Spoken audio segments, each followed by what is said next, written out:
Good morning, welcome to నమస్తే నాగేశ్వర్. సమకాలీన రాజకీయ అంశాలు, లేటెస్ట్ పొలిటికల్ అప్డేట్స్ అందించడానికి మనతో పాటుగా సీనియర్ సంపాదకులు ప్రొఫెసర్ నాగేశ్వర్ గారు ఉన్నారు. సార్ నమస్తే. సార్ నమస్తే అండి. సార్, కాళేశ్వరం కమిషన్కి సంబంధించి నేను హరీష్ రావు గారు వెళ్ళి హాజరయ్యారు. రేపు కేసీఆర్ గారు హాజరు కాకపోతున్నారు. అయితే ఈ అంశంలో కేసీఆర్ని అరెస్ట్ చేస్తారంటూ కొన్ని వర్గాలు చేస్తున్న ప్రచారం, ఆ పరిస్థితి ఉందా? అంటే లీగల్ ప్రాసెస్ ఒక కమిషన్ ఎంక్వైరీకి పిలిచి అరెస్టులు ఉంటాయని అనుకోను. ఇప్పుడు సిబిఐ ఈడీ విచారణలే ఒక్కసారి కాదు, ఇప్పుడు కవిత అరెస్ట్ విషయంలో చూసి అనేక సార్లు పిలిచి అప్పుడు అరెస్ట్ చేశారు.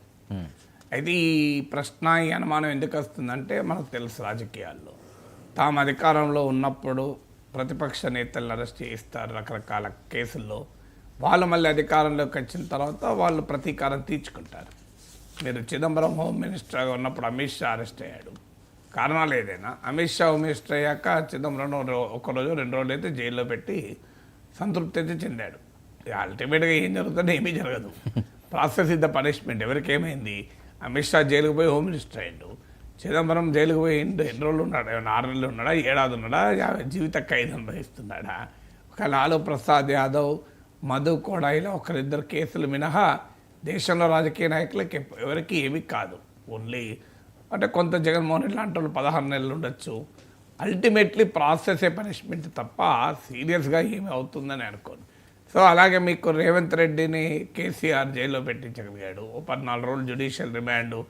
రేవంత్ మాటల్లోనే చెప్పాలంటే నా కూతురు పెళ్ళికి రానివ్వలేదు, ఎంగేజ్మెంట్ రానివ్వలేదు, చిన్న సెల్లో కరడుగట్టిన నక్సలైట్లతోని, నేరస్తులతో నన్ను ఉంచారు అని కూడా అన్నాడు. సో రేవంత్ రెడ్డి బయటకు వచ్చినప్పుడు సవాల్ చేశాడు. అన్నట్లే ఇప్పుడు రేవంత్ రెడ్డి ముఖ్యమంత్రి సీట్లో ఉన్నాడు, కేసీఆర్ అరెస్ట్ అవుతారని మనం చర్చించుకుంటున్నాము. సో అందువల్ల రాజకీయ ప్రత్యర్థులు ఇప్పుడు చంద్రబాబు నాయుడు కాంగ్రెస్ ప్రభుత్వంతో కుమ్ముక్కై తనను అరెస్ట్ చేయించారని చెప్పి జగన్మోహన్ రెడ్డి చాలా కాలం ఆరోపించాడు. సో వైసీపీ వాళ్ళు ప్రతిసారి అదే ఆరోపిస్తారు, చంద్రబాబు నాయుడు కాంగ్రెస్ ప్రభుత్వం కుమ్ముక్కయ్యే జగన్ లోపల ఇచ్చారని. మళ్ళీ జగన్ ముఖ్యమంత్రి అయ్యాడు, ఒక 15 రోజులు 4 రోజులు అన్న చంద్రబాబు నాయుడు జైల్లో ఉంచాలనుకున్నాడు. రాజమండ్రి సెంట్రల్ జైల్లో చంద్రబాబు నాయుడు ఉంచాడు కూడా. ఇప్పుడు మళ్ళీ జగన్ అరెస్టుకు రంగం సిద్ధమని రోజు మాట్లాడుకుంటున్నాం. అది లిక్కర్ స్కామా, ఇంకో స్కామా, జగన్మోహన్ రెడ్డి అరెస్ట్ కూడా అవుతారు అని. ఇలా అప్పుడు మీకు వరుస పెట్టి 4 ఉదాహరణలు చెప్పాను. ఇలా జయలలిత, కరుణానిధిల కేసులు మనం తమిళనాడులో చూసాం. అందువల్ల రాజకీయ ప్రత్యర్థులు తాము అధికారంలో ఉన్నప్పుడు రాజకీయ ప్రత్యర్థులపైన కేసులు పెట్టడమో, లేకుండా అరెస్ట్ చేయించడమో, మళ్ళీ వాళ్ళ అధికారంలోకి వచ్చాక వీళ్ళని చేయించడమో, ఇది కామన్ ఎగ్జాంపుల్గా మన దేశంలో జరుగుతుండడం వల్ల కేసీఆర్ అరెస్ట్ అవుతాడనే చర్చ మొదలైంది. సో అందువల్ల ఇక రెండవది, అరెస్ట్ అనేది 2 డైమెన్షన్స్ ఉంటుంది. ఒకటి లీగల్ డైమెన్షన్, 2 పొలిటికల్ డైమెన్షన్. మనకు రాజకీయ నాయకులు ఉపన్యాసాలు చెప్తారు, law will take its own course అని. చట్టం తన పని తాను చేసుకుంటూ పోతుంది. అట్లేం చేయదు. చట్టం క్లియర్గా రాజకీయ స్టీరింగ్ను బట్టే చట్టం తిరుగుతూ ఉంటుంది. లేకపోతే ఇంతమంది రాజకీయ నాయకులు, ఇన్ని కుంభకోణాలు, ఇన్ని ఆరోపణలు వచ్చినా ఎవరికి ఏమీ కాదు కదా. సో అందువల్ల ఇందులో పొలిటికల్ డైమెన్షనే కీలకం. ఇప్పుడు జగన్ అరెస్ట్ ఎందుకు చేయడం లేదు అని తెలుగుదేశం శ్రేణులు, మద్దతుదారులు మామూలుగా ఊగిపోవడం లేదు. ఇంకెంతకాలం జగన్ను, ఈవెన్ సాక్షి మీడియాలో వచ్చినటువంటి ఆ డిస్కషను, అమరావతి గురించి వచ్చినటువంటి చర్చ విషయంలో కూడా జగన్ అరెస్ట్ చేయాలని చెప్పి డిమాండ్లు వస్తున్నాయి. సో అందువల్ల కానీ తెలుగుదేశం నాయకత్వం మాత్రం ఆలోచిస్తోంది, ఆచితూచి వివరిస్తోంది. అరెస్ట్ చేస్తే పొలిటికల్ ఇంప్లికేషన్ ఏముంటుంది, అరెస్ట్ చేస్తే ఆయనకు సింపతి పెరుగుతుందా? ఇక్కడ అరెస్ట్ అయిన వాళ్ళందరూ, ఇప్పుడు నేను ఉదాహరణ రేవంత్ రెడ్డి, జగన్మోహన్ రెడ్డి అందరికీ సింపతి వచ్చింది. అన్ని సందర్భాల్లో వస్తుంది. చంద్రబాబు నాయుడు అందరికీ సింపతి వచ్చింది. సో అందరికీ వస్తుందా, అన్ని సందర్భాల్లో వస్తుందో చెప్పలేం. కానీ పాసిబిలిటీ ఉంది కనుక చంద్రబాబు నాయుడు ప్రభుత్వం ఆలోచిస్తోంది. మరి జగన్ అరెస్ట్ చేస్తే ఎక్కడ దాకా వెళ్తుంది, ప్రభుత్వం పట్ల అనుకూలత ఉన్నప్పుడు అరెస్ట్ చేస్తే ఎలా ఉంటుంది, ప్రభుత్వం పైన వ్యతిరేకత మొదలైన అరెస్ట్ చేస్తే ఎలా ఉంటుంది, ఈ లెక్కలన్నీ వేసుకుంటారు.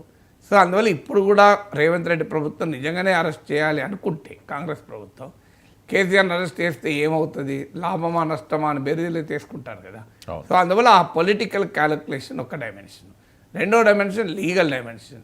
ఏంటి, కేసీఆర్ఏ కాళేశ్వరంలో మొదలు జరిగిన డ్యామేజ్ ఎంత, దాని మీద భిన్నమైన వాదనలు ఉన్నాయి.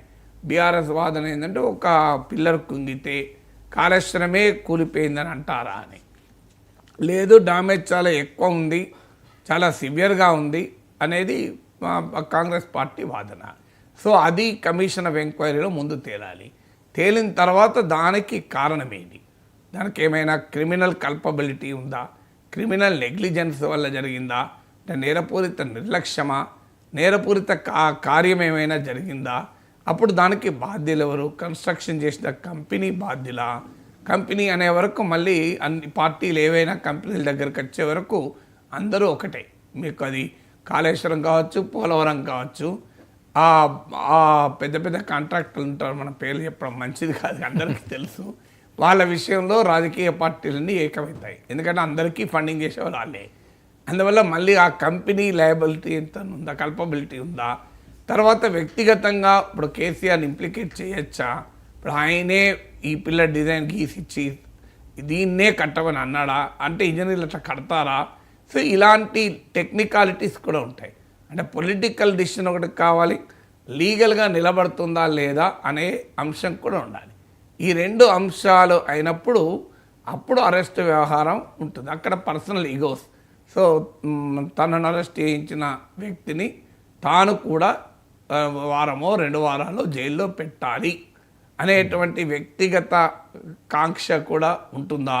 సో ఇలాంటి అనేక ఫ్యాక్టర్స్ బట్టి ఆధారపడి ఉంటుంది.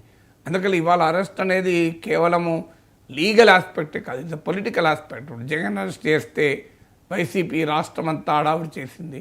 రేవంత్ రెడ్డి అరెస్ట్ అయితే విడుదలైన రోజు మీకు మన గుర్తే కదా, చెంచల్గూడ జైలు నుంచి పెద్ద ర్యాలీగా రేవంత్ రెడ్డి వచ్చాడు. అప్పుడు బీఆర్ఎస్ నాయకులు స్వాతంత్ర సమరయోధులు అనుకుంటున్నాడు ఆయన అని ఆరోపించారు కూడా.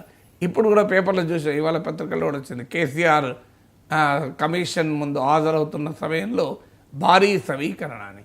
ఈలోగా కవిత అయితే ధర్నా చౌక్ దగ్గర పెద్ద ధర్నానే చేసింది. కేటీఆర్కు ఫార్ములా ఈ కేసులో నోటీసులు ఇస్తే అంత హంగామా చేసినప్పుడు కేసీఆర్కు నోటీసులు ఇస్తే ఎందుకు చేయలేదు అని కవిత విమర్శ చేశారు. బహుశా ఆ విమర్శ నేపథ్యంలోనే ఇప్పుడు కేసీఆర్ కమిషన్ ముందుకు వెళ్తున్న రోజు బీఆర్ఎస్ భారీ సమీకరణకు కూడా సిద్ధపడుతోంది.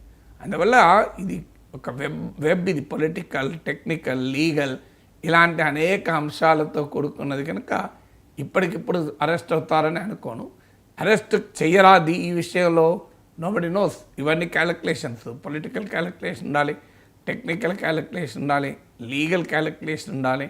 ఈ అన్ని డైమెన్షన్ ఆధారంగా చేసుకుని కదా అప్పుడు ప్రభుత్వాలు నిర్ణయం తీసుకునేది. సార్ బీఆర్ఎస్కి గడ్డుకాలం ఉన్నట్టేనా సార్ ప్రస్తుతం ఉన్న పరిస్థితుల్లోని? ఒక పక్క కాంగ్రెస్లో ఎవరికి వాళ్ళు పట్టలేదు అవినీతి అని చెప్పి ఒక పక్క ప్రచారం జరుగుతుంటే, మరో పక్క బీఆర్ఎస్ కూడా ప్రధాన ప్రతిపక్షంగా ఉన్న బీఆర్ఎస్ కూడా అంత స్పీడ్గా వెళ్ళలేకపోతున్నదని ఎవరు ఎక్కడ బ్రేకులు వేస్తున్నారు? కేసీఆర్ గారు బయటికి రాకపోవడమా?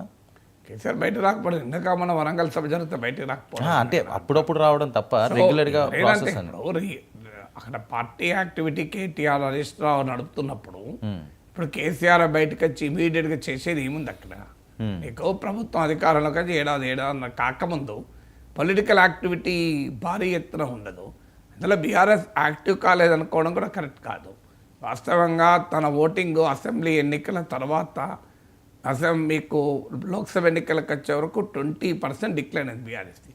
అయినా కూడా బీఆర్ఎస్ అపోజిషన్ స్పేస్లో గట్టిగా నిలబడ్డది, బీజేపీని వెనక్కు కూడా నెట్టింది. వాస్తవంగా బీజేపీకి పార్లమెంట్ ఎన్నికలతో పోలిస్తే అసెంబ్లీ ఎన్నికల్లో 20% ఓటింగ్ పెరిగింది, 21%.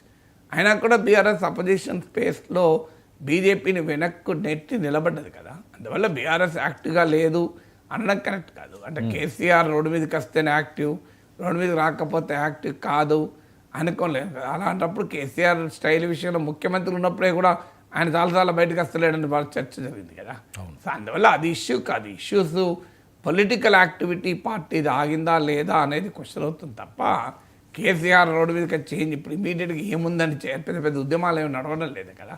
సో ఆ సందర్భం వచ్చినప్పుడు మీకు ఎలక్షన్ అయిన అసెంబ్లీ ఎన్నికలైన వెంటనే నల్గొండలో నీటి జలాల విషయంలో పెద్ద మీటింగ్ పెట్టారు, వరంగల్లో ఇప్పుడు మీటింగ్ పెట్టారు. అందువల్ల అసెంబ్లీకి రాలేదు కనుక కేసీఆర్ యాక్టివ్గా లేడు, కేసీఆర్ పొలిటికల్ ఇనాక్ట్ అయ్యాడని కంక్లూజన్ రాలేము. సమయం సందర్భాన్ని బట్టి వస్తుంటారు కదా.